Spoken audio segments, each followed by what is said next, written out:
I'm Dr. David Hargroder, and I want to welcome you to this presentation, Winning the Weight Loss Battle for Life.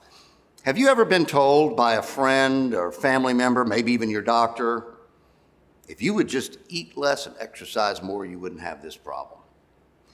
Well, you know, after the hair on the back of your head settles back down, because I know it's kind of an irritating statement to hear because it really reflects a lack of understanding in the individual that's giving you that wonderful advice. Because really, when you think about it, what are they telling you? Well, essentially what they're saying is, you must lack the willpower to lose weight. You must be too lazy or overindulgent to be losing weight. In essence, what they're telling you is you must have some kind of a character flaw that's preventing you from losing the weight, because after all, if all you have to do is eat less and exercise a little more, then why isn't everybody a normal weight? And so one of the things that I want to emphasize is that I'm a firm believer that obesity is not a character flaw. It's not about your lack of willpower. I mean, look at me. I'm basically, 5'11", 170 pounds, and I don't eat right. I don't exercise the way that I should.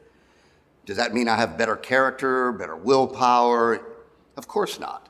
And so what is it? Why is it that some people seem to be able to eat whatever they want and never gain a pound, and others can just look at food and gain 5 or 10 pounds? Well, what we know from most of the current medical research is that obesity is more of a medical disorder rather than any sort of a personality or character disorder. And while there are whole books written on the topic of obesity and all the causes and results, etc., I want to cover just two basic principles that I think play a very important role in exactly what we're talking about. Why is it diet and exercise don't seem to work for some people? And I think these two components that I'm referring to are genetics and hormones. Now, genetics are pretty straightforward. Just look at your family tree. And what you'll probably find is that you've got parents, grandparents, aunts, uncles, brothers, sisters, etc., that are also struggling with their weight. We know that obesity tends to run in families. And while there isn't necessarily an obesity gene that's been identified, it's very clear that genetics does play a key role, where there are some people that are simply destined to be overweight because of their genetic makeup. Now, hormones is another important component of obesity.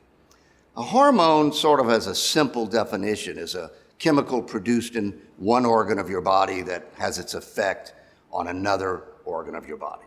And so the thyroid gland in your neck, for example, produces a thyroid hormone that has its effect on all kinds of things, your heart rate, your temperature regulation, and a whole host of things. And so there are lots of different hormones.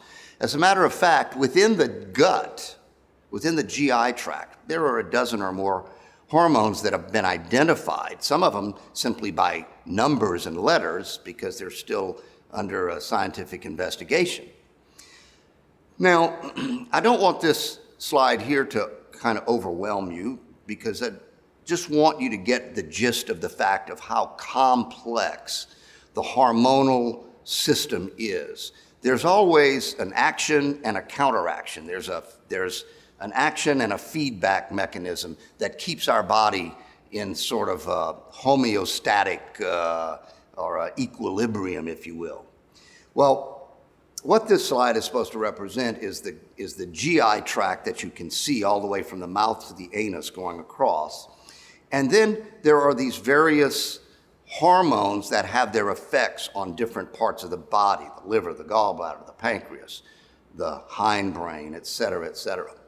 Well, one of these hormones in particular that I want to talk about is this hormone known as ghrelin. Ghrelin's actually been nicknamed the hunger hormone because of the intense effect that it has on the appetite center of your brain.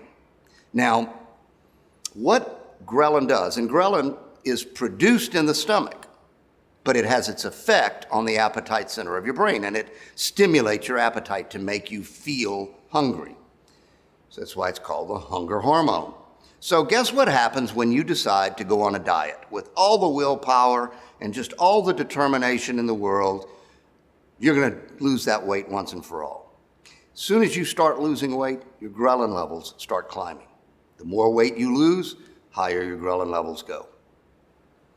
Now, eventually you reach a point where you're shaky, you're irritable, you're ravenously hungry, and you just can't stand it anymore. And you say, I give up. And you do what any other reasonable person would do. You start eating again, just eating regular. But as you do, your weight starts coming back up, and not only coming back up to where it was, but probably adding another 5 or 10 pounds. And so we see this yo-yo effect of dieting where you lose 20 pounds and put back on 25.